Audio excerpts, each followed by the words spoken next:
Новинари и хуманитарци, економисти од целиот свет, помеѓу нив пулицеровци и нобеловци, дојдоа овде во грузиската престолнина да разговараме за она што денеска е најзагрозено – слободата.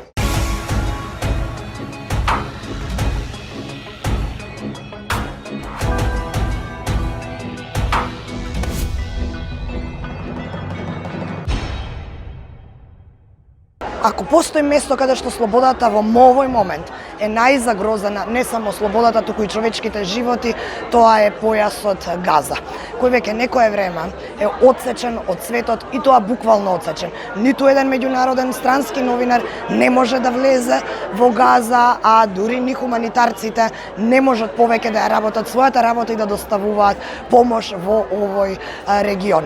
Сима Џилани е докторка која долги години е внатре во хуманитарната работа и им помага на луѓе кои во моментот се наоѓаат во војна.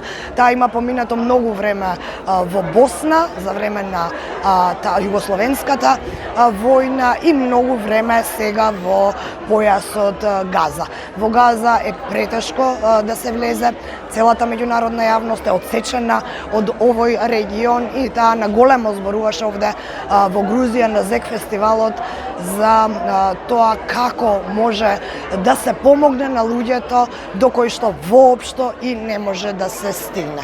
Да ја слушнеме Сима Џилани.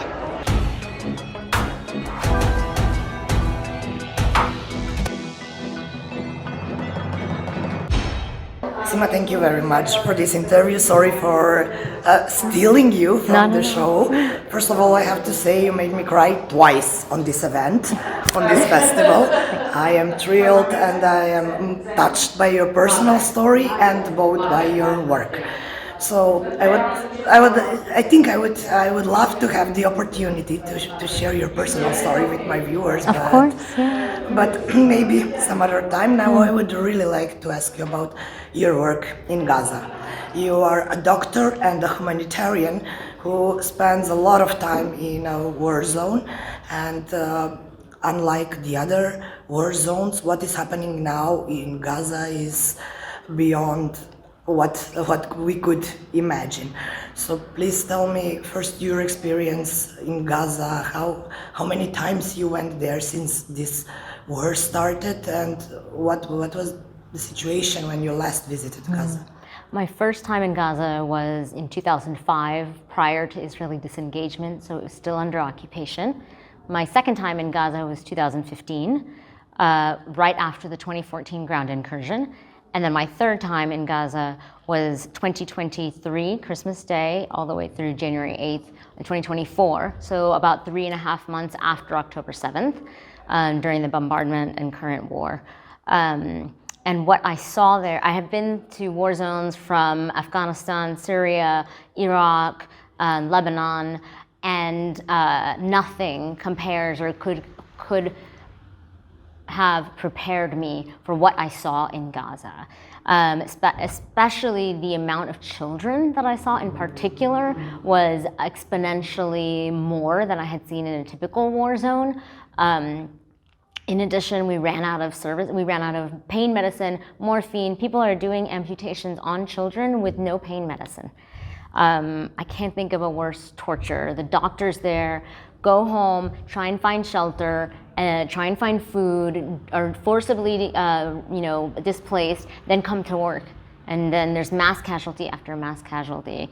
But one thing that did strike me was the amount of children that were war wounded. So now, at this moment, it's basically impossible to get into Gaza. Actually, that was one of your topics here at the ZEC Festival. And what is the future of humanitarian aid? So how can we reach places that we cannot reach? So how can we reach? What is the way to help those people who are stuck there? Yeah. Because we've seen some efforts like throwing aid from a plane, which is not working because people die trying to get to people to die, that food. People are drowned trying to get it in the sea. What can we do to help those people? We need to pressure our leadership to be able to apply pressure that we can't regardless of where you are on the conflict, I hope we can all agree that people deserve to eat. Civilians deserve to eat.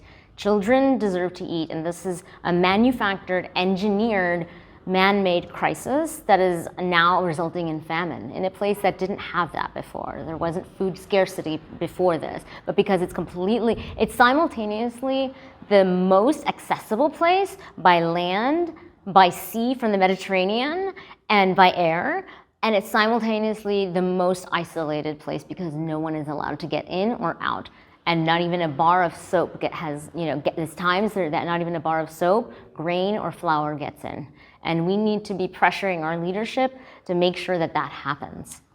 Unlike the other war zones you mentioned, a lot of hospitals were bombarded in Gaza. I don't know if there is any hospital left there. Last time I asked someone in Gaza, they say we work in improvised conditions. So exactly.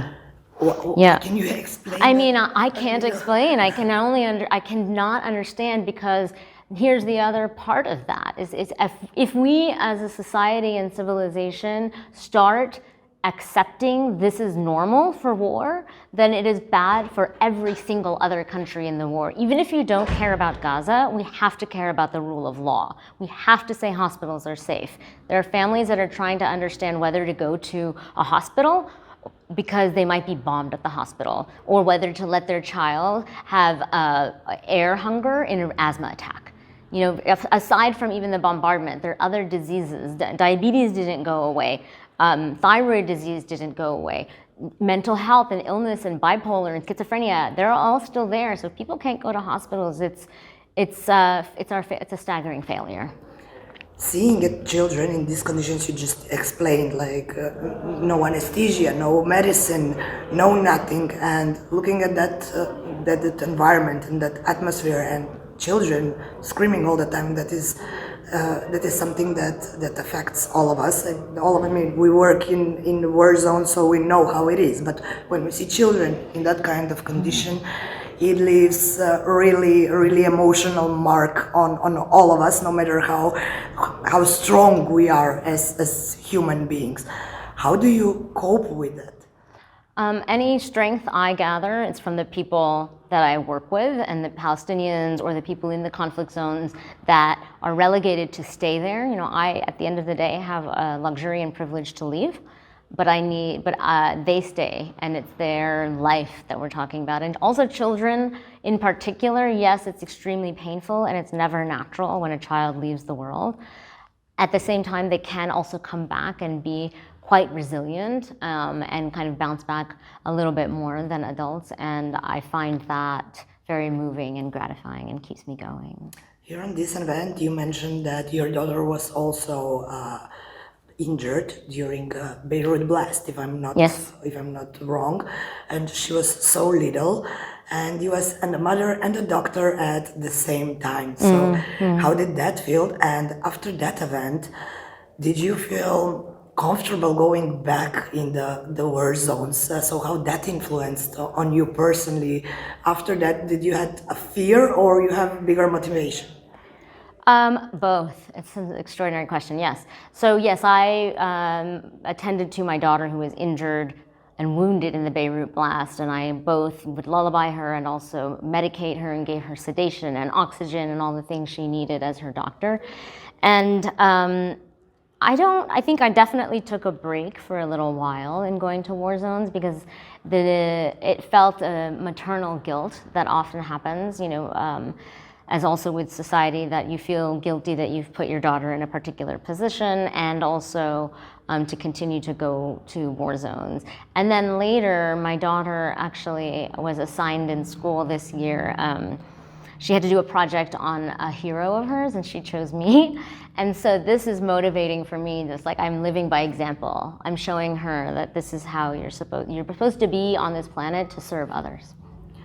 Why did you become a doctor, and why, since you became a doctor, why did you decide to go and live like this, to go and help others in this kind of conditions. I mean, every doctor dreams of working in big hospital with everything you need. I mean, I think that's what you imagined when you were studying medicine. So. Oh no, I actually never wanted to be a doctor. I wanted to be either a lawyer, international human rights lawyer, or an aid worker. The first thing that came is I wanted to be in areas of conflict. I knew that. And then later I thought, what's the best way that I could possibly serve them? And I went on a trip when I was 19 to Sudan, and part of that was following an pediatric orthopedic surgeon. And then I fell in love with medicine, because you really do see, especially in pediatrics, you are able to heal a little bit more. And you're saying, why do I go? Because I can't think of a better way to live or an existence than to be of service to the most vulnerable people in the population, and to learn from them. I learned a tremendous amount from them. Your parents were refugees to America. Correct. So is that maybe why Yes. you wanted to work Yes. in war zones? And I didn't realize that until maybe even last year. And I realized, oh wait, why am I keeping going? And some of them, my parents would say, why do you go to these places? You know, we worked so hard for you to have a better life, and you keep going. And I realized I was searching for my roots, searching for something that was calling me back. And I'm trying to understand what happened to my family and why. So you mentioned you was in many places, including Bosnia. In that war, I'm from Balkan, from actually ex-Yugoslav country. I'm from Macedonia. So that war, all of us, we take very, very personally, because, you know, 6 countries that fall apart in such a bloody way. And Sarajevo was under siege for 4 years with snipers all over, and you was inside. So I went after conflict, post-conflict. So I did. What is your memory of Sarajevo? I've been multiple times, and Bosnia has always had a special place in my heart. The Balkans in particular, special place in my heart, because it's such a devastating history to think, you know, in my lifetime, there were concentration camps in Europe's backyard and no one cared. And to me, that silence and that kind of, you think never again, never again. I mean, I cannot fathom. I've spent my life trying to understand it so much, and that the world allowed it to happen on so many levels. But I have beautiful memories of Bosnia. It's one of my favorite places on earth. Beautiful. And the people in particular. Yes, the sense of humor. People are very, very welcoming and very kind when they're not fighting. Correct. In this bloody way. So back to Gaza. I'm not gonna take much of your time, but back to Gaza. It is the biggest humanitarian crisis we see in our lifetime. I hope this is going to end, but at this moment we cannot see the end coming. No. So again, how can we all help? Like journalists, humanitarians are there, but they cannot get in. How can everyone else help to make your work possible? Because at this moment, your work there is not possible. I mean, I always say because this is a very the pressure on the government. It's not helping at this moment. This is happening for many months, and the pressure is. I agree. I would say the thing to do, because people like me who speak up about these, we face death threats, we face threats to our body, and we face professional threats as well, where I lose my job just for advocating for children to eat. And what we need to do in all of our countries is protect the freedom of speech, so that that can't happen anymore. So if I'm speaking truth to power about an eyewitness, something I saw with my own eyes, that I'm not fired for it. That we need to protect our people that are really sticking their heads above the rest to advocate. And that, for me, when people say, you know, what can I do to help? Some people say call your leaders, some people say give money. I say protect the ones that are speaking up, because if we don't hear from them in this world, it's complete. Gaza has no internet for the last 48 hours at least. And journalists aren't going in, which should be a red flag to every single person. What don't they want us to see? Since day one. Not one single international journalist entered Gaza. Yeah. And we can see attacks not only on hospitals, but also attacks on humanitarians. Following the latest events, that ship that was trying to get to Gaza, a lot of humanitarians and people, civilians who tried to support the humanitarians, went to Egypt, and then they were arrested and deported.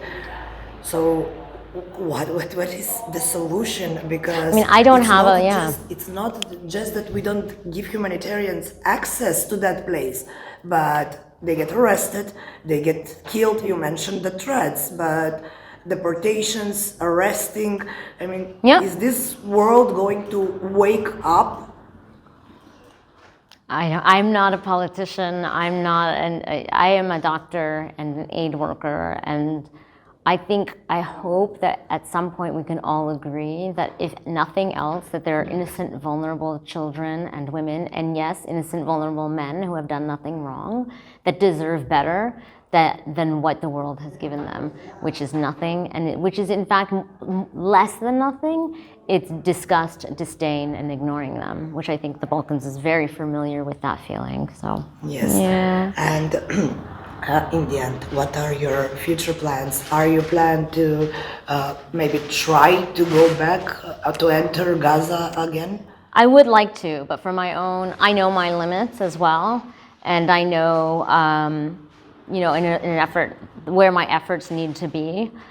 And for now, I'm working in Texas, and so there is a rise of authoritarianism in my home as well, and I feel the need to be able to make strides and move forward there right now. But I will. I mean, in fact, I get on a plane after this. I go to Istanbul, then I go to Cairo to see Gaza refugees, then Beirut to see our programming with INARA, which is an organization I'm on the board of, and then to Syria. So I am going back within the next week, hopefully. And what are your colleagues say that someone is in Gaza, like Red Cross, for example, who were there before this started? What do you hear from them? How many doctors are now left in Gaza? I don't know. I mean, so much as I hear total desperation and a lack of hope. Sima, thank you very much for the interview, and thank you very much for your job. Thank you. You are the real heroes of modern world. You are the real heroes of humankind. Thank you for amplifying our stories, because without you, first of all, for what you're doing and what you decided to do in your life, and then again, thank you for finding time to speak with me about this, because Gaza is not a topic that Balkan people follows a lot. We just share the news, but we don't go very deeper into this, because the trauma on the Balkans left some serious consequences, and people don't want to hear about that. But I really feel that it's our obligation to say aloud and to show what is happening there, so it won't happen again. Thank you again. Thank you so much.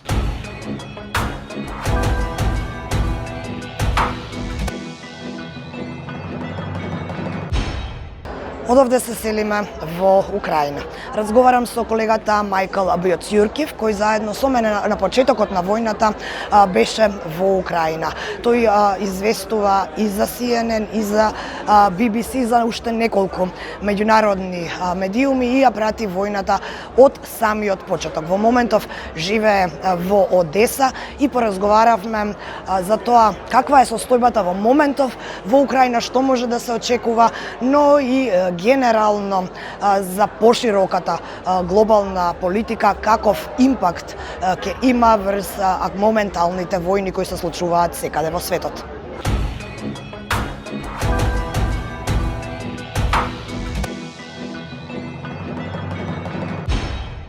Michael, thank you very much for talking for my show. You're currently based in Ukraine, in Odessa. Correct, in Odessa, yes. So can you tell me about the latest events? Because since Trump took power, it looks like the attacks on Kyiv, the attacks on Ukraine intensified. Yeah. So did you expect this? Sure. Well, first of all, thank you for having me, but I call it World Port Odessa whenever I can. And the reason I do that is I always want to remind people that Odessa and its ports are an integral part of the global food supply chain. You get rid of Odessa, people in Cairo and in other countries and other cities in Africa are going to have a more difficult time feeding themselves. It's a huge, of course, exporter of wheat and sunflower oil. And I always say that if the war escalates even further through bombardment of ports in Ukraine or displacement of mass population, it will put pressure on neighboring countries. So the world should care about it. Right now, I'll give you the very latest. So I came from Kiev just a few days ago, and I heard a very disturbing statistic from the East Europe Foundation. It's the largest INGO, non-governmental organization in Ukraine. And they estimate, based on also UN data, that if the Russians go through with an intensive summer offensive, it could move the front line as much as 60 kilometers. Also, within that point is what's happening is Mr. Putin's forces are creating so-called buffer zone in the Kharkiv and Sumy region, or trying to anyway. They're bombarding Kharkiv very heavily. Kharkiv still is the second biggest city in Ukraine, but it's very, very difficult for people there, Sumy as well. The front line is changing. The latest I read was that Russian forces are close to the border with Dnipropetrovsk already. Some key cities there that key villages that they want to get a hold of to push their offensive further. Anyway, going back to the feared Russian summer offensive, it could displace more than 200,000 people. If that happens, there's no way Ukraine alone can handle that big of an internally displaced population. So I believe they will seek safer haven in European countries. European countries should be aware of that and should be prepared. Above and beyond that, finally, is the nightly wave of drone attacks. You know, it was only a few weeks ago where experts said there's no way Russia will have the capability to resupply its drones, sending so much. Normally, it would be 100 or 200 a night. Now it's up to 500 in some nights. I was in Kiev the other night where there was a very intensive 3-hour middle of the night attack, and it's the first time that I've heard drones overhead, and I was staying in the diplomatic quarter. That was scary. The same thing I've noticed in Odessa, where I live. I'm not going to say exactly where I live, but it's a pretty safe area. And when you hear the buzz of that drone overhead, the air defense systems are getting overwhelmed because the Russians are using everything from jamming technology to decoy drones, but also they're using a mix of drones and missiles. And what they'll do on a very intensive attack is they'll target multiple cities. Ukraine is not the size of Israel, which is the size of New Jersey. Ukraine is the size of France. It's a big, big area to protect. But key cities, key infrastructure need to be protected. Since Trump came in, you asked, there has been, I call him the contortionist in chief, because what he can say one day can be twisted the next day or even the same day. So it's very, very difficult to determine what his policy is. But on the way here, I read a statement by the Secretary of Defense who said that aid will be massively reduced to Ukraine.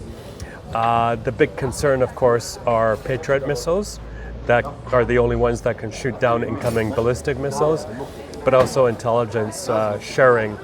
And that is already on top of the withdrawal of USAID aid. Since February 2022, Ukraine was the biggest recipient anywhere in the world of USAID aid.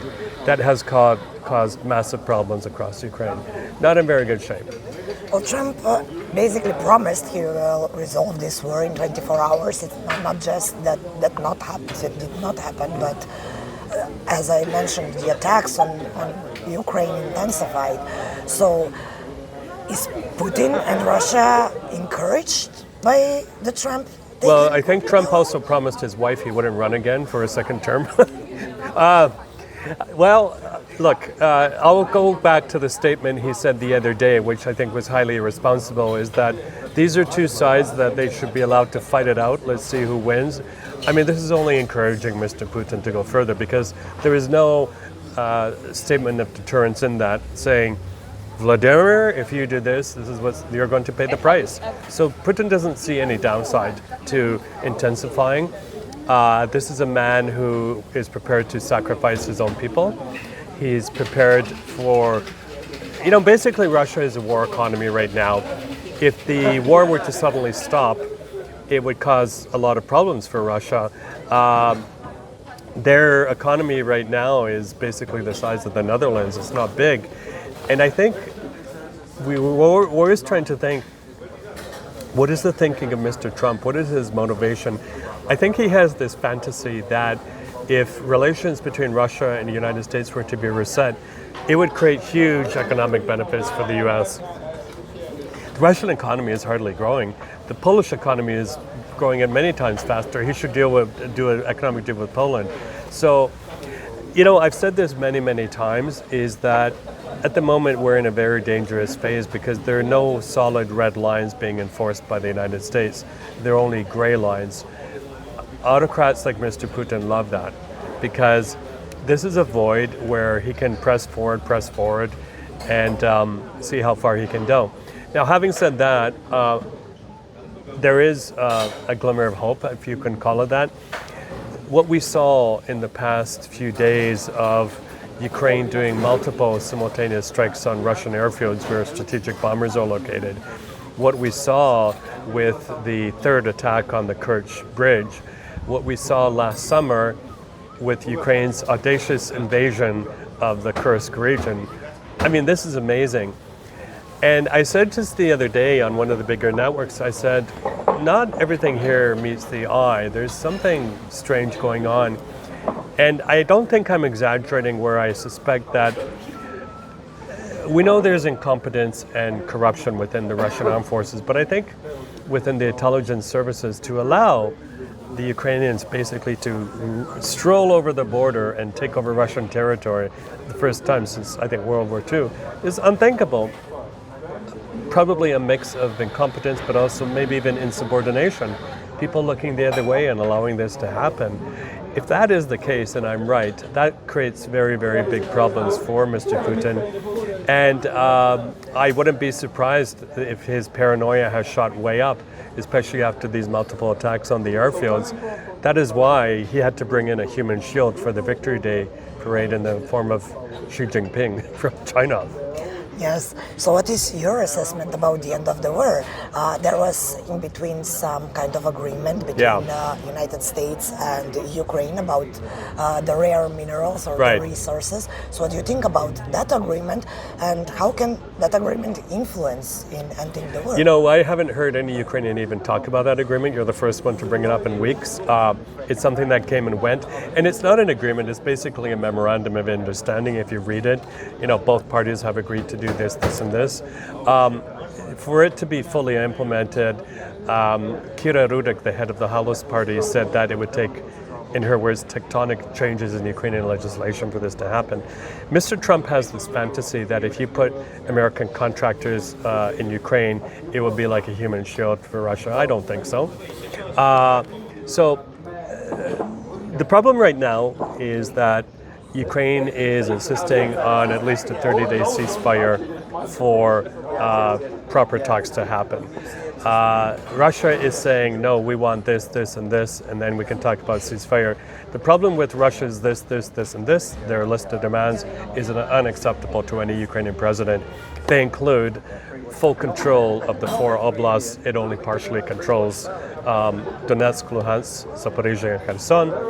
It includes Ukraine renouncing its NATO bid. It includes international recognition for Crimea. It includes also, I think, reductions in the Ukrainian armed forces. And then finally, Russia is saying, we want you to cancel all of your claims for reparations. The total reconstruction bill for Ukraine right now from the war is heading towards $1 trillion.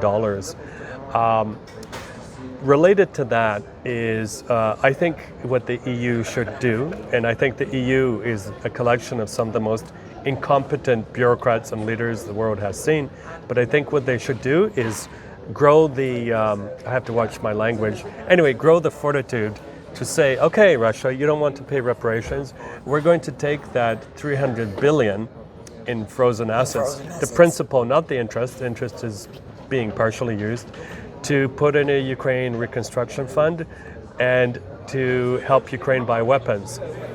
I talk to a lot of Ukrainians and they're tired of EU leaders coming to Kiev to do selfies with Zelensky, a lot of blah, blah, blah. And I'll give you another example. I mean, Kaya Kayas. I always get the former leader of Estonia, now foreign affairs chief of the EU. When the United States threatened to cut off funding to Radio Free Europe, Radio Liberty, she says, "Oh my goodness, I have such fond memories of them, when we were under Soviet occupation." And now I just learned yesterday at this festival that instead of promising to save Radio Free Europe, Radio Liberty, they're only giving a pittance of its budget, a small fraction. That's an example of their impotence, their incompetence. What do you think about European role since the beginning of the war? Because till now, till the Trump winning the election, somehow Ukrainians relied on U.S. help. Right. Now they are basically left only to Europeans. So were Europeans wrong that gave the U.S. basically the primate in this previous year? We talked about this a lot 2 weeks ago at the Black Sea Security Forum in Odessa. And it was widely acknowledged then that Ukraine cannot suddenly switch from US to European support. I mean, if you think there was a lot of praise for the assistance the United Kingdom has given to Ukraine, but then there was a lot of criticism of Keir Starmer, the current Prime Minister, for walking back comments. We're going to have a coalition of the willing. We're going to, do this, this, and this. We're going to, he even suggested, along with Macron, putting boots on the ground. And now he's walking back those statements. This has been noticed in Ukraine. He realizes two things. Number one, the political will isn't there, but number two is, in fairness to them and to a lot of jurisdictions, including Canada, is there are a lot of competing demands. The healthcare system is crumbling. The housing crisis, they cannot suddenly go from 2 to 2.5% of GDP for NATO contribution, or to 3%. The head of NATO, Mark Rutte, said the other day, "Hey, United Kingdom, if you don't take this seriously, you guys are going to be learning Russian before long." I don't believe that, but his message was clear. I always say one of my favorite words that have gotten quoted is words don't stop words don't stop Russian missiles the way patriots do. So enough talk, come up with the goods. Even the new Chancellor of Germany had said, or at least indicated, that Germany would start shipping the Taurus missiles.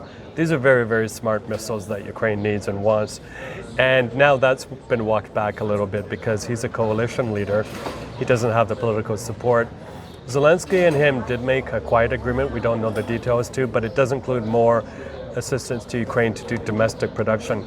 I think that is a very positive aspect of all of this, is the Ukraine's smart drone production is going through the roof. What they were able to do with technology to hit those 4 to 6 Russian air bases simultaneously is absolutely mind-blowing. They're rewriting the rules of war.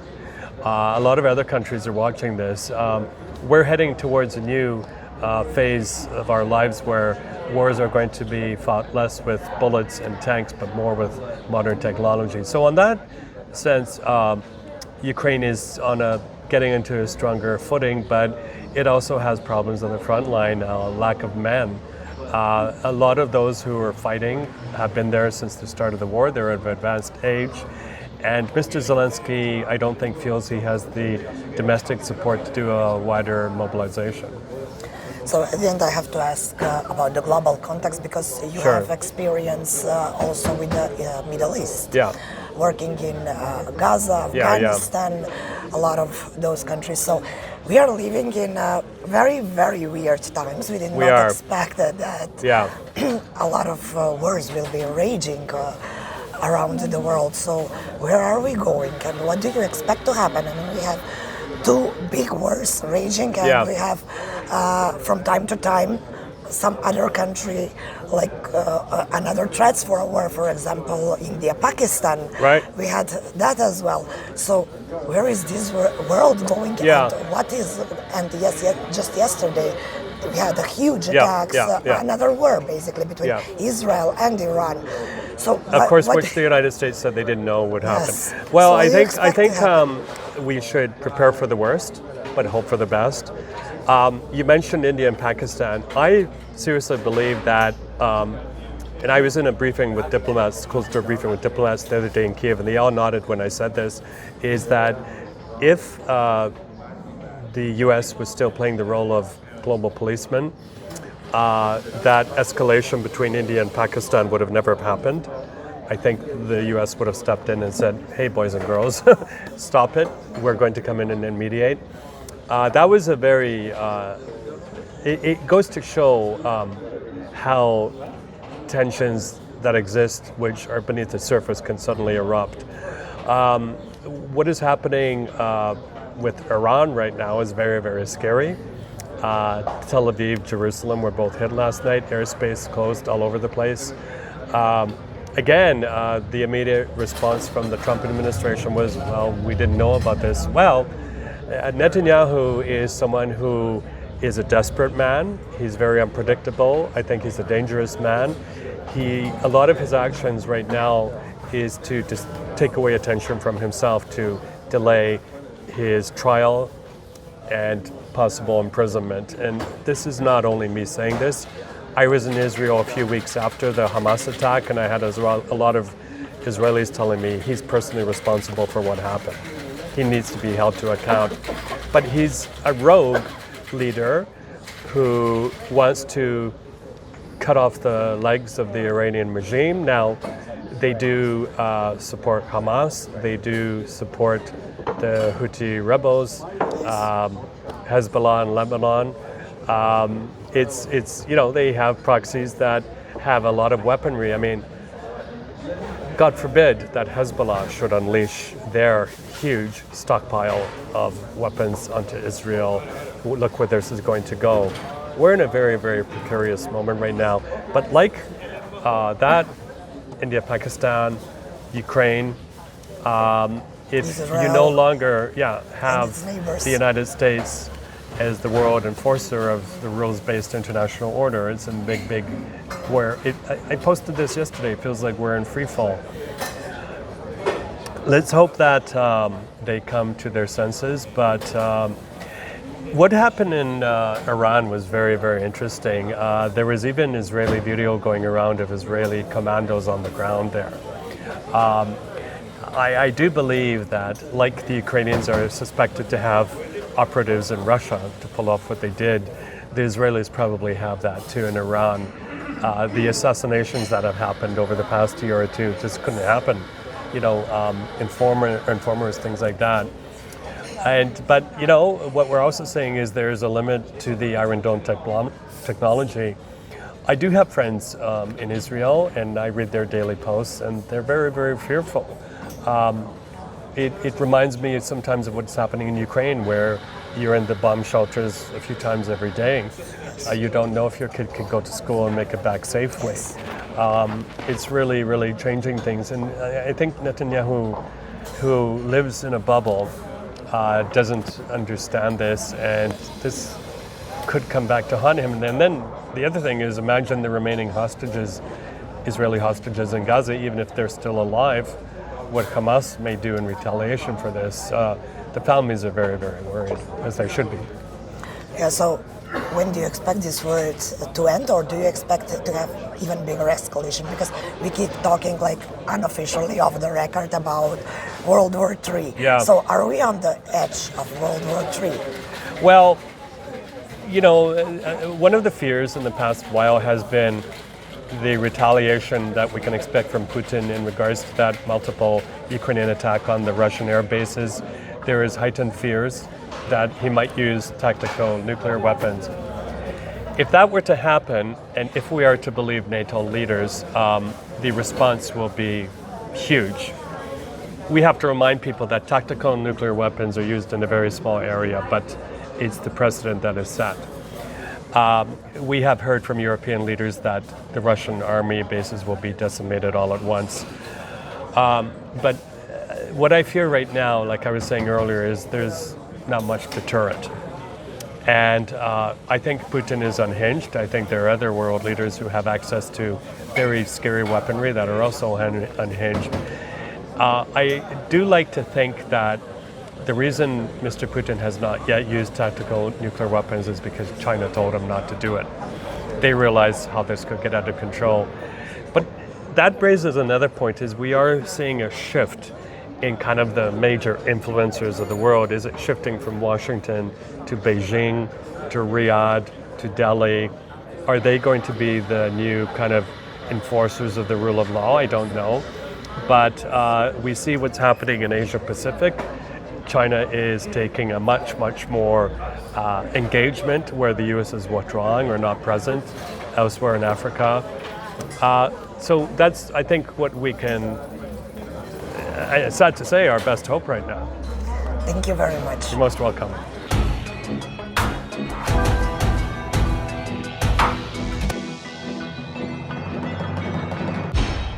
Романија е уште една држава која се граничи со Украина и која е многу близко до Русија.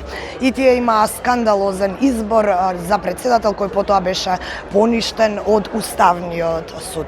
За овие теми што се случува во Романија разговарам со колегата Аделин Пертисор, но Пертисор е исто така и воен репортер кој меѓу другото известувал и од сите држави, од Блискиот исток, од Африка, но и од нашиот балкански регион.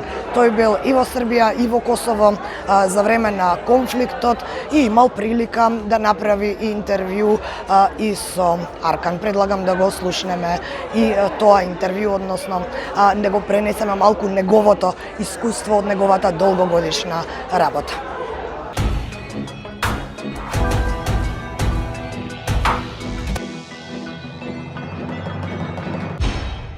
Adeline, thank you very much for talking for my show. You're a very experienced journalist that I really admire. So I would like you to share your experience with my viewers about the Middle East, because it's very hard in North Macedonia to talk on these topics about Middle East. You've been reporting basically from all the wars that happened on the Middle East. So in your experience, what was can you name one war or one country that was the hardest for you as a journalist to follow up or to cover? Thank you for having me. First of all, I've covered a lot Middle East since 1996, when I was 20 years old. And I was for the first time in Lebanon. At that time, the south of Lebanon was under Israeli. They pull out on 2000, I think. And I think the worst is Gaza right now, because it's impossible to go there. I mean, I tried in so many times. I covered October 7th. I was in Israel for, I don't know, 2 or 3 times immediately after, and in December 2023. And I tried so bad to be at least embedded with IDF for having a glimpse of what's happening in Gaza, but unfortunately wasn't possible. And I think this is the worst place because no international press is there. And it's unfair, because normally you should be free to tell the stories on both sides in any conflict. So you mentioned, like majority of journalists, you weren't able to go to Gaza, but you've been reporting from Israel for a year. So what was your experience back then? Were you able to go in and out of Gaza, and what is your experience in Gaza? I know many journalists who visited Gaza, but again, what is the difference, and what was like to be inside? I was in Gaza, and probably is one of the most crowded places on earth, and I try to imagine how could be now. I mean, for sure it's a hell, and we are talking about 2 million people living in this harsh environment now, having Hamas on the side, IDF on the other side, having not so many points for food and stuff like this. I mean, they used to have 400 when NGOs were involved, and right now I've heard the Arwa Demon said that they have 4. I mean, imagine how hard it is to travel through the lines for having food or water, something like this. All Gaza was always complicated because I told you it was crowded, and for Hamas it was easy to be among civilian and to hide there. Have you ever have any experience with Hamas? No, I've never. I used to be based in Israel for 1 year for Romanian public TV, but it was in 2002. It was the bloodiest year of the second Intifada, and it was the year when I succeeded to interview Yasser Arafat. I think he was at that time in his worst moment because he was surrounded by Israeli army in his compound in Mukata, which is in West Bank, and the building was pretty much destroyed. No water, no food. The communications were jammed by Israeli army, and I think I was the third international journalist who went and met Arafat in this harsh condition. First, it was a team from Associated Press, second CNN with Brent Sattler, and me after. So did you feel safe when you was surrounded by his people? I mean, as safe as you are in a, military operation area. It was very hard to go in because the Israeli were surrounding the Mukata, and they didn't allow anyone to go in or out. And I needed one friend. He was a Palestinian photographer, and he knew some tricks, and we succeeded to go in. So I have to ask, because when we are in the war zones, we have to watch what we say all the time. Yeah. So did you feel free in freedom of speech when you were interviewing Arafat, or you were watching what words you use? No, I mean, no one. I was free to ask whatever I wanted. It was a short interview. It was 15 minutes or something like this, because I told you it was a very, very hard moment for him, and also he was very old and ill, and it was a normal interview. I mean it wasn't so normal because somehow because I was alone because of the budget. I was by myself with no cameraman, and I took the interview. I filmed the interview, and after this, one of his bodyguards kept the camera for me to ask the question, to record it for editing later on. So now when we look at this Middle East, we see devastating pictures. It's not just from Gaza, but the whole Middle East is basically burning. A few days ago, another war started with Iran and Israel. And sometimes when we do this for a very long time, as you are doing this, you can foresee what is going to happen next. No, Middle East, it's impossible to be predicted somehow. I mean, I know very clever person working in this field, analysts. No, it's impossible to. I mean, so many implications, so many forces, and we have these days Trump. I think from time to time Trump succeeded to surprise himself, and it's impossible to predict. And really, we are living an important moment because Israel-Iran war. It's a big story and could be ended either way. I mean, it's hard to predict what's going to be. So, what is your assessment, your personal assessment? What do you think about this? I try not to have personal assessments because I'm working for the news, and I mean, the easiest way is to have an opinion. Every stupid guy could have an opinion. The internet is full with people with opinions. As journalists, we try to stick with facts, and we try to report what we've seen there. What is the main difference between Middle East reporting and reporting, for example, from European war, like Ukrainian war? Because in Ukraine, we felt more free to go in other cities to talk with civilians, with whoever we want basically, but it's not exactly like that on the Middle East. So can you share that experience? It's hard to compare because I've never been in Ukraine since the war started. I mean, I have two other colleagues who did this. I've covered Orange Revolution, in Ukraine. Yes, but I'm not sure. I mean, I'm used with the Middle East, and I somehow, from professional point of view, I love be there. I love be there rather than being in Africa. I covered wars in Africa also, and I somehow I understand much better the people, the situation. I'm used with this. I told you I started in '96 in Lebanon. I covered Syria. I was in Iran. I covered, Lebanon, Israel. First, the war in 2006 with Hezbollah. And I have experience. You've never have experience how as big as you want, but I think I have a bit of experience in this.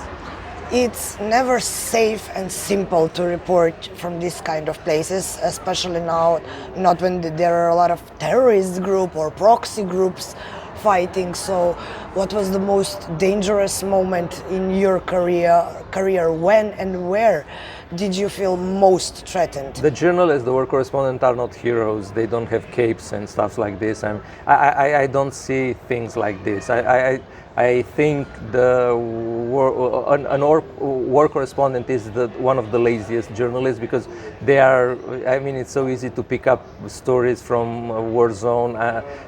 Other journalists are working years to discover, some economically, they are making investigation, very complicated.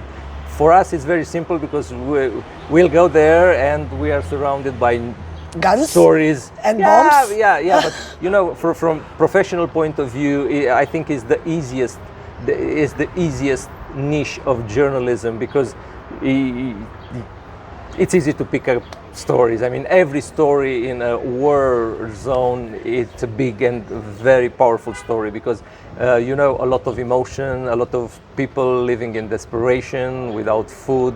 You'll see children struggling to live another hour. I mean, in the war zone, the survival means it's counted in hours, not in days, weeks, or months. And you can bring a lot of stories from there. I mean, and from this point of view, we are the laziest journalists. Have you ever been scared for your life? From time to time, yes. I mean, it's impossible to say, hey, I'm not scared. I mean, if someone will say that, every war reporter, bullshitting you around. Every war reporter at least once faced a situation when somebody holds gun in your hand. Yes, I was gun pointed in Egypt in 2011, I think, when Mubarak was thrown out, and I was gun pointed, me and my cameraman, but it was okay till the end. I mean, it's unpleasant, but it's a part of our work. When you want to take a shower, you know that you'll be wet somehow. I mean, and this is it. I mean, it's not so complicated. I want to. You've also been reporting from the Balkan region and Balkan conflicts. I was very young in Kosovo, in Belgrade. Yeah. So this will be very interesting for Balkan audience. We had Serbs have very notorious war criminal, Arkan, and you managed to get an interview with him. So when did this happen? How did this happen? In '99, in the spring, when they were bombed by NATO, I was in Belgrade covering the story. I was working also for Romanian public TV at that time, and I was staying in Intercontinental. The international media used two hotels, Hyatt and Intercontinental. I was staying in the Intercontinental, and somehow through a Romanian friend, I succeeded to talk with Arkan, Željko Raznatović, and he agreed to give an interview for Romanian audience. And he gave two interviews, but this was first. he gave this to me, and another one to Mile Carpenișan, a friend of mine working for commercial TV at that time. And we managed to talk with Arkan by phone, and he said, okay, where are you staying? In the Intercontinental. Okay, tomorrow at, I don't know, 11 o'clock I'll be there. And I went to the reception to ask the guy permission for filming in the lobby, and the guy was, I was very young, I was, I don't know, 23 or something like this, and the guy was somehow laughing at me. I said, okay, what do you want? I said what I wanted, and he said, no, this is a 5-star hotel. We cannot allow people to take picture inside. We have clients. I said, okay, but I'm staying here. No. And I said, this is it. I was waiting for Arkan. Arkan came with 2 or 3 big GMC cars with a lot of people with submachine guns. And he saw me. He said, okay, let's do the interview. We did the interview. And after the interview, I asked the reception guy, hey, sorry for this, but Arkan insisted to make the interview here. So, no, it's not, wasn't a problem. Nothing happened. It was an important moment for me as a journalist, because at that time Arkan was, had a lot of requests. Gave an interview for CNN, for Brent Sadler, 1 hour by satellite. I mean, he was a kind of main character in that moment. What was your impression of him? I mean, he was a tough guy. He was a paramilitary guy. I mean, he was very pissed off because all the time I asked paramilitary group Tiger, and he corrected me saying, no, we are in the army. And I asked again, and the third time he almost yelled at me, we are not paramilitary, we are, he knew how to speak, but he was very controversial character. I mean, with a lot of nasty things on his resume, a bad guy for sure. And at the end, I really have to go back to our continent and to ask you, because Romania is very close both to Ukraine and Russia, and we can feel Russian presence in your neighborhood, basically. So what is the atmosphere in Romania, in your country, for Ukrainian war and the invasion of Ukraine? Is there any, I mean, you are part of the European Union, so it's not the same position, but what is the atmosphere? Is there any atmosphere of fear of Russia and Russian acts in this neighborhood? It's normal. I mean, it's normal to fear, because you have the war next door, and we have 600 kilometers of border with Ukraine.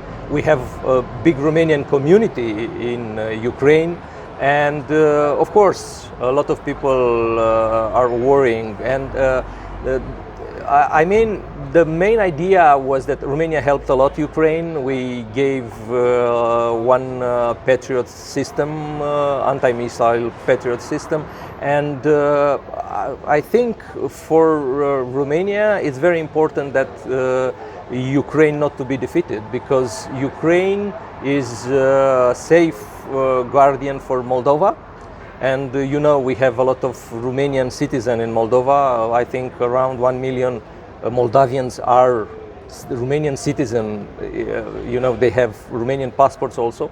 And it's very important. And a lot of political analysts, not only in Romania, I mean, in Europe, in the United States, thinks that without Ukraine, Moldova could disappear in a blink of an eye. And yes, we are worried. I mean, it's impossible not to be worried with the war next door, and we have a full-scale war since 2022. And President Trump was a little bit too optimistically saying that he'll stop the war in 24 hours. In 100 days, the war is still going on, and I'm afraid it's going to be like this for, I don't know, longer period.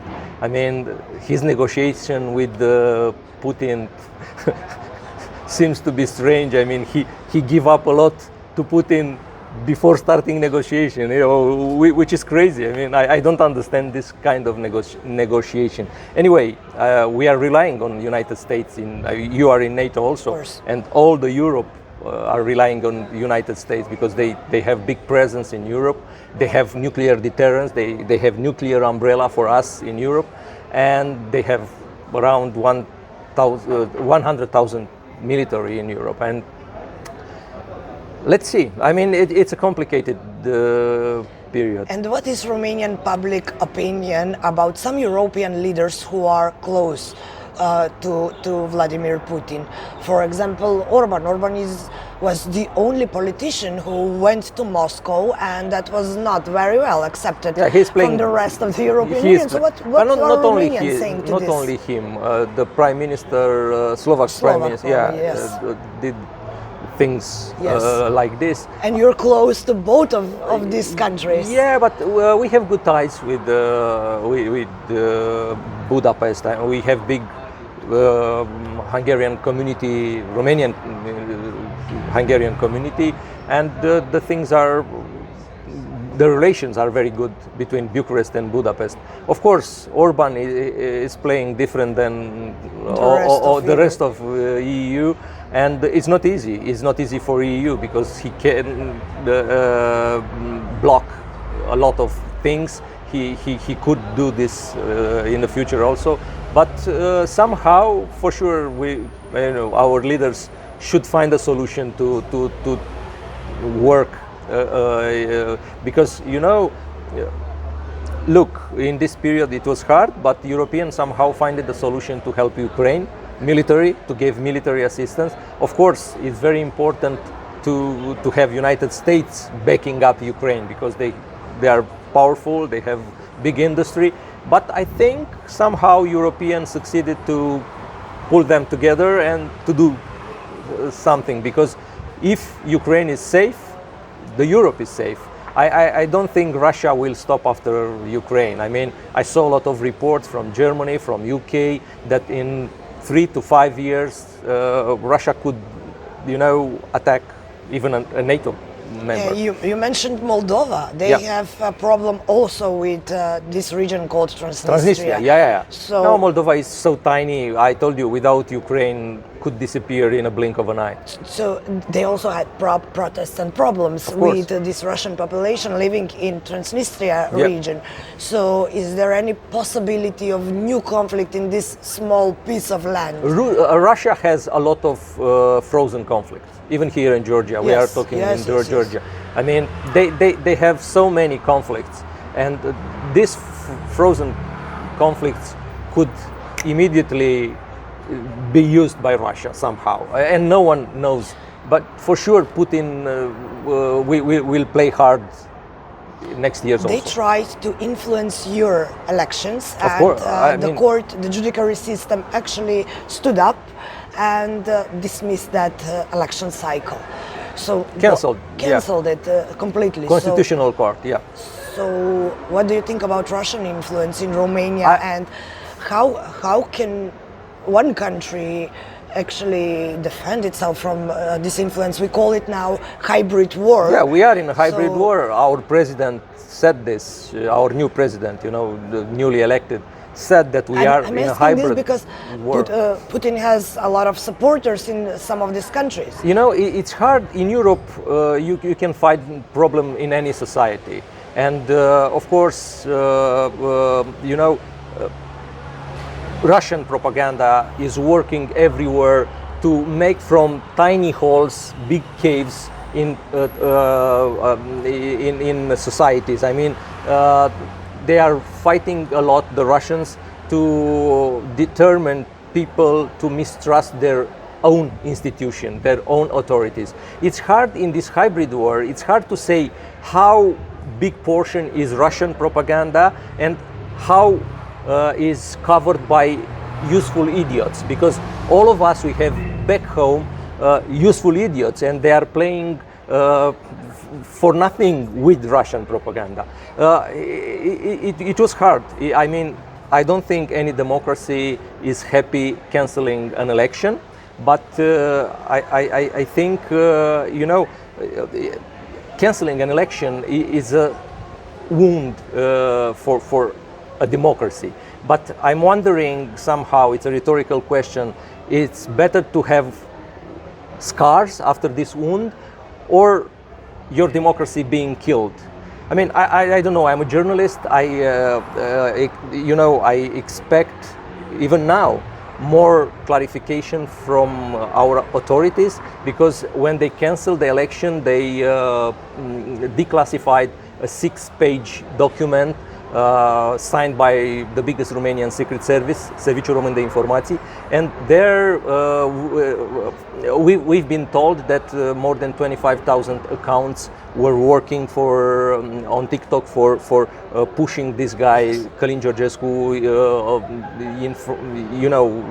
on first position. We need more explanation for sure. I don't think it's easy for a democracy to cancel an election. Yeah, we live in very turbulent time, and we did not expect maybe this to happen, like war raging in every corner of the world, but here we are.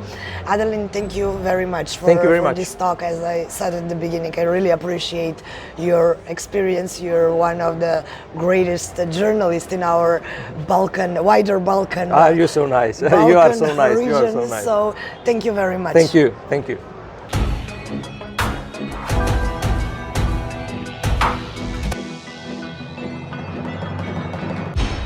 Грузија го одбележа 200 дена протести на улица откако проруската влада го презема кормилото на државата. Беше донесен така наречениот руски закон кој го погоди и новинарството и граѓанскиот сектор. Новинарите овде се исплашени за својата иднина и се уште не знаат како ќе продолжат понатаму.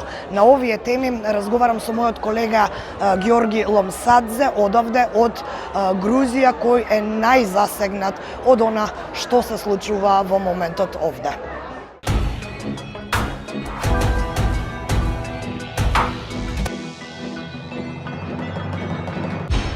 Georgi, thank you very much for this short interview. We don't get much information from your country, so let's start what is happening right now. We got some info about starting of the protest, a new government, new laws that are very controversial, like Russian laws, but what is happening at this moment first? Are the protests still going on every day, or what is the situation? The protests that have started last fall, they're still going on. It's still happening. Maybe you don't see that many people every now and then, but if you go like to the center of the city, you still see people almost every day.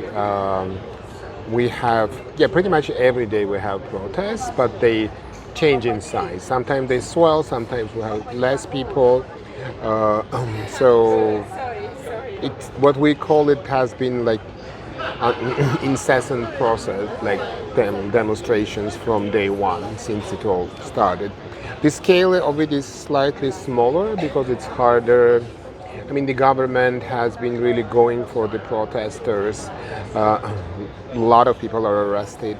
A lot of people get penalties, financial penalties for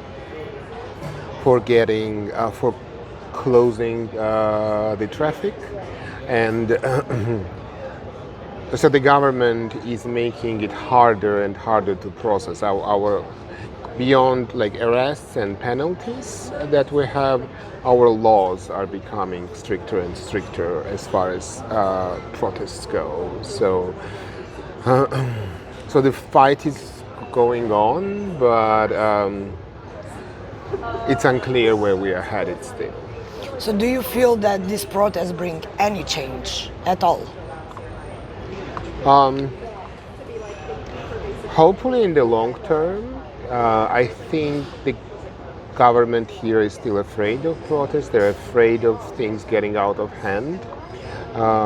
And they still to a degree care about international reactions. And they would try to avoid it when they can. But so in that sense, just the fact that there is this continued resistance to what I can only call authoritarian slide, which is what's happening in Georgia. We are becoming increasingly authoritarian state. And so resistance to that is very important.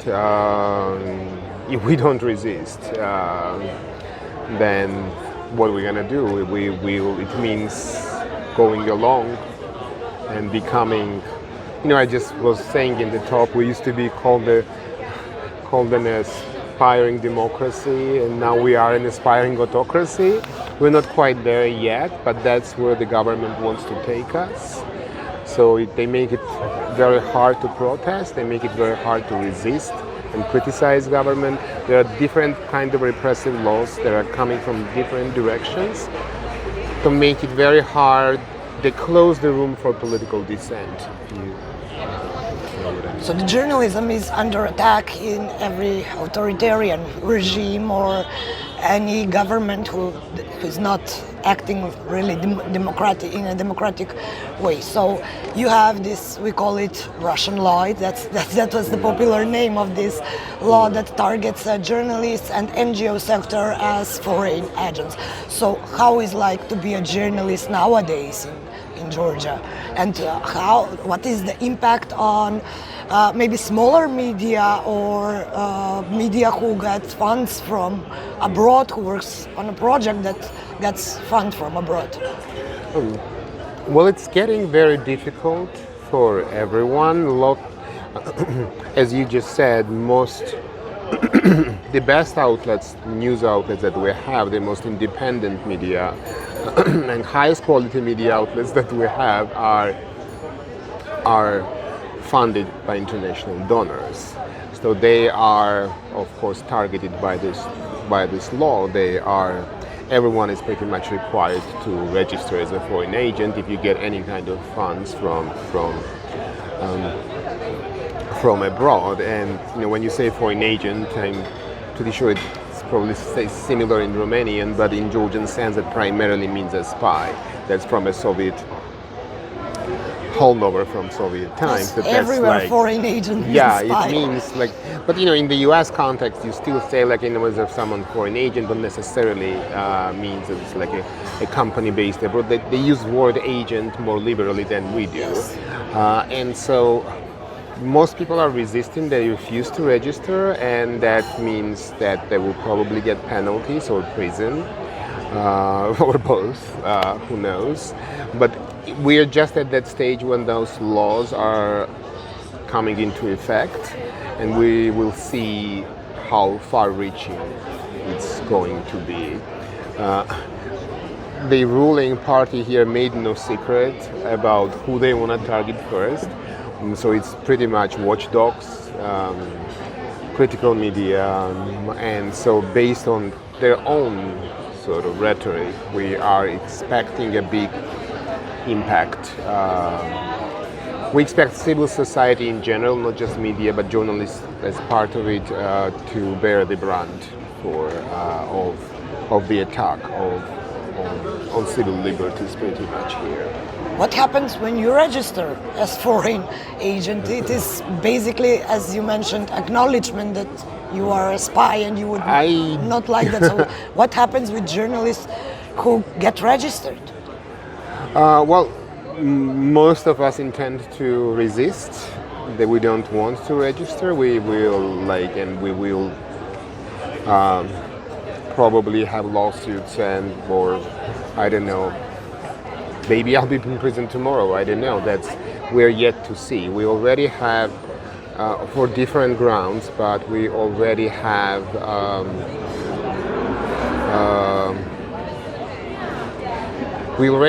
journalists in prison.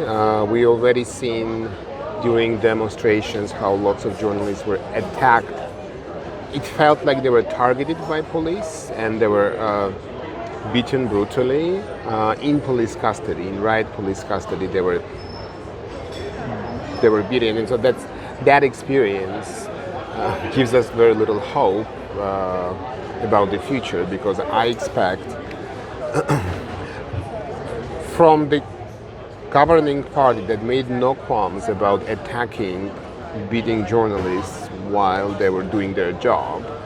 I can only expect bad things to happen now that these laws, these repressive laws, are coming into effect. How are we going to resist it? I don't know. Yes, what are your options? What are the instruments to fight? You won't get registered, but again, you'll get in prison or you get sentenced or, as you mentioned, beaten. So what are actually the tools for this fight? Do you get any kind of international help, and do you have help from, for example, Journalist Association in Georgia or European Federation of Journalists or anyone who actually takes care of journalists in this country? I haven't seen anything on a large scale, but probably it will be, hopefully it will get there, but we will see more of that happening. It also depends how things develop. But for now on, we sort of we appreciate any assistance we can get from abroad, and we're getting some as journalists, but we also help each other, we stand by each other, we intend to, as you know, we journalists do in other places, we hope this sort of camaraderie will help us get through this time,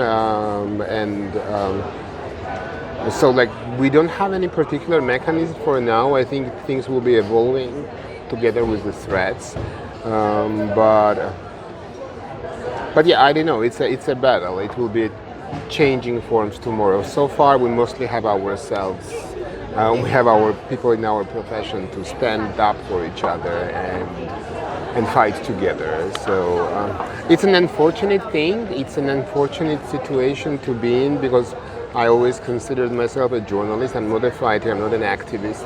I don't want to be part. I appreciate people who fight for media rights, and I also do my share in that, but I'm primarily a reporter. I want to report facts, I want to do good stories, I want to, but we are not given that. We're almost pushed into the corner where you are forced to become an activist to protect your colleagues and yourself. Did you expect that something like this to happen in this modern time? Because, I mean, we finished the World War II and we left basically authoritarian regimes behind us. So it's happening again. It's like a new wave all over again. It's not just Georgia, many other countries are affected. So the fight for freedom and freedom of speech is back again, back on the stage. So did you expect this to happen in 21st century? And yes. That's a very good question, actually. On such a big scale, I did not. I was expecting trouble in my country because I've been observing politics, I've been following and doing analysis. And so for me, I could see where we were headed, and that place we were going to was not a good place. I didn't expect such a global worsening of media environment, of freedom of speech, and also it feels almost like challenges are coming not just from many different directions. Like your fake news, you have the good old authoritarian attack on freedom of speech, but the risks to our profession, the threats to our to professional journalism come in this day and from many different, just from social media, from like TikTok reels, from like because people get information elsewhere, and so it's a very tough situation. But to answer your question, such a scale of trend of like authoritarianism, almost like we're making authoritarianism cool again.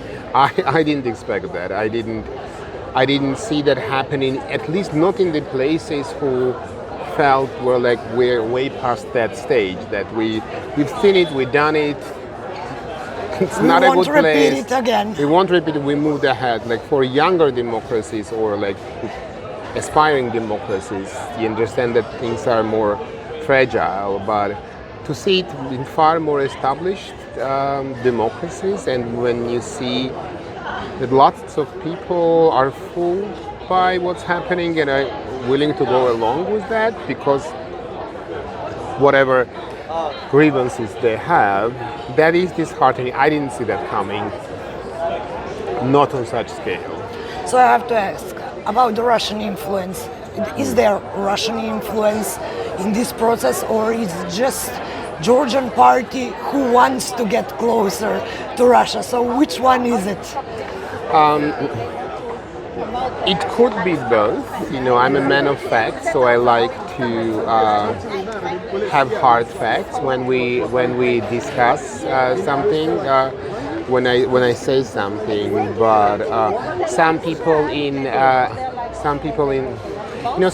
Georgia like completely convinced that the current Georgian government is a Russian security asset and are run by them.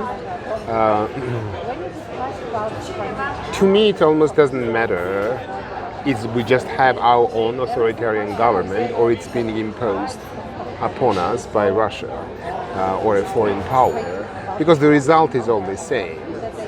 Once you don't have democracy, once you push away democratic clubs like European Union out and you put distance, you are left in the company of authoritarian regimes. You are left, and that primarily for this region means Russia. So Georgi, at the end, are there any chances for new election? Because we talked about the protest. You mentioned half of Georgians do not support the government, but again, they won the election, so they have a clear mandate in front of them. Are there any chances for early elections? Yes, again. Well, it's $1 million question. Probably million is not that much anymore, but a $1 billion question. I think there is a chance. I don't think it's a strong chance, but there is a chance. But for that to happen, there should be a combination of lots of things, like it what happens in Georgia, and also how international community reacts to it. We will. I think international community, United States, and especially European Union has to act more decisively and like really take stand to say this cannot pass. And at the same time, we here should maintain the pressure. And if that both things happen at the right level, I think that is possible. There is lots of argument to a lot of people. The election was stolen entirely. Some people dispute that, but either way, what the government did, they betrayed the trust of voters, whether they believe it or because like support for European Union membership in the future is something we all shared, whether you voted for the current governing party or the opposition. Excuse me. So by changing that, they just only by that they put their legitimacy into question. Beyond that, there's an election that was very sketchy, and the legitimacy is called into question because of that as well. But again, I think it will be a combination of what continued resistance here in Georgia and international reaction, and by that I primarily mean European Union and also the US. Are you satisfied of their reactions so far, of European Union? Because they have their own problems nowadays. So do you feel that that Georgia is in their focus? Or interest? It's hard to pass judgment in that sense that of course, when you're stuck here and we're seeing what's happening, we would want more, and we need more. We need more for us to remain on track toward becoming a proper democracy, or otherwise, like the place we're headed to is very dark. So, of course, we want more. I understand that there are like bureaucratic or otherwise like problems that you have to, especially European Union, how you have to come up with some collective, that the collective decision making is very difficult. And Georgian government managed to make some friends within, not to mention any names, but within EU, so that so they can sabotage for some time at least collective EU action against Georgian government.